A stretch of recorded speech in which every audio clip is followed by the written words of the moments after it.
Have you ever followed a French press recipe perfectly? I mean, you get the grams right, the temperature is exact, you time it down to the second, and you end up with a cup of coffee that just tastes off? It is so frustrating, right? Well, today we are going to fix that for good.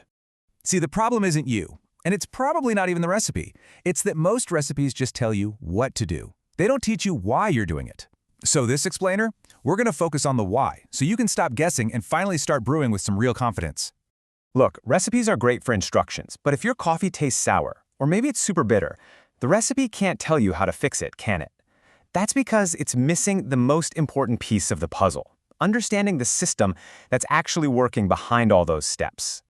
So here's the promise. By the time we're done here, you are not going to need another recipe. You'll actually get this system, and that means you'll be able to taste your coffee, diagnose what's going on, and adjust it on the fly to get exactly the flavor you're looking for. You ready for the secret? The one big idea that makes all of this click? It all comes down to a single concept. If you get this one thing, the French press stops being confusing forever. And that concept is called extraction. Okay, so first things first, we need to get our heads around the idea that a French press is what's called immersion brewing. Honestly, the easiest way to think about it is like making tea. You put the tea leaves in the water, and they just sit there steeping over time. A French press works exactly the same way. The coffee grounds are fully immersed in the water, and that simple fact, well, it changes everything. So what is this extraction thing? It's really just a fancy word for the water dissolving all the good stuff, all those tasty compounds out of the coffee grounds. That's it. That process is literally what creates the flavor in your cup.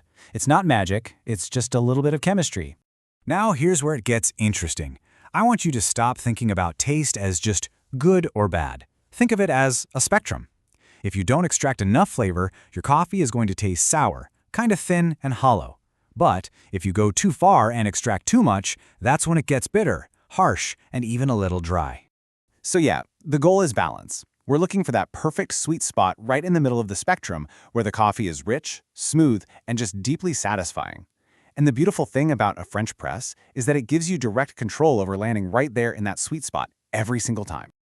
Okay, I want you to forget all the crazy, complicated advice you've probably seen online. To control that extraction and get that perfect balance, you only need to understand 3 simple things. These are your control levers.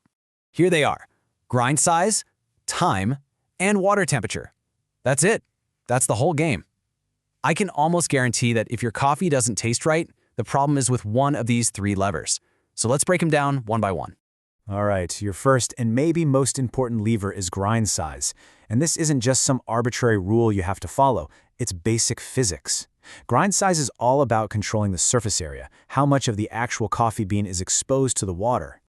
Think about it like this. Think about ice. A big, solid ice cube melts pretty slowly, right? But crushed ice, it melts almost instantly. Coffee works the exact same way.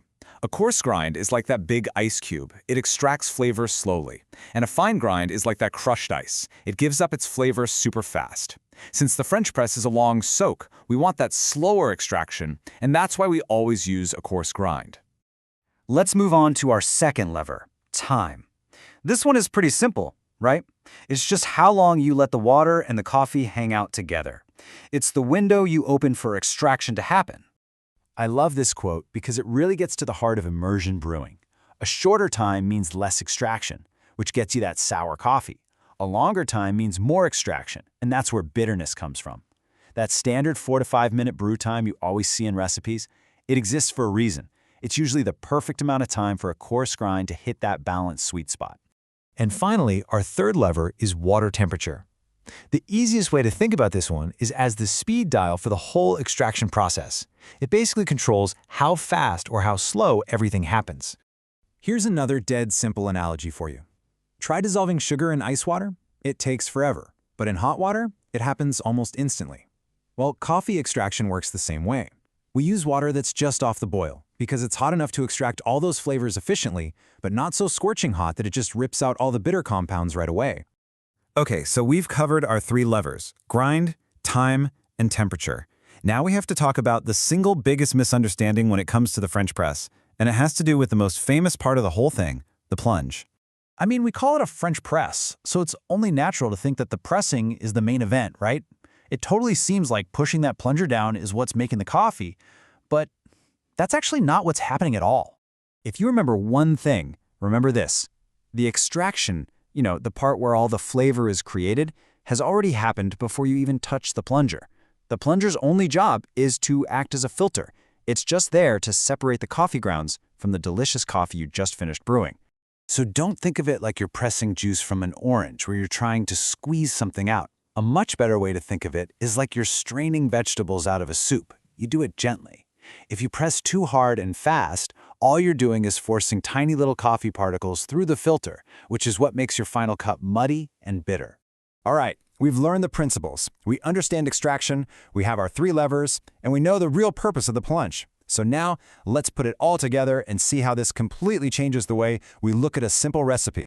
Now, when you look at these steps, they're not just a list of instructions anymore, are they? You grind coarsely because you want to slow down extraction for that long soak. You use hot water because you want an efficient extraction speed. You steep for about 5 minutes to hit that perfect balanced sweet spot. You plunge gently just to filter, and this is key, you pour it all out immediately to stop the extraction right there, locking in that perfect flavor. See? It all makes sense now. The whole thing, the ice analogy, the sugar analogy, the soup analogy, it all points back to this one central idea. A French press is simply a controlled soak. You are in control. And once you really get that, everything just clicks into place. So the big takeaway here is that you didn't just learn another recipe. You've actually learned the fundamental system behind immersion brewing. And this knowledge, it's the foundation for understanding everything from cold brew to other methods like pour over. So really, the only question left is, what are you going to brew next?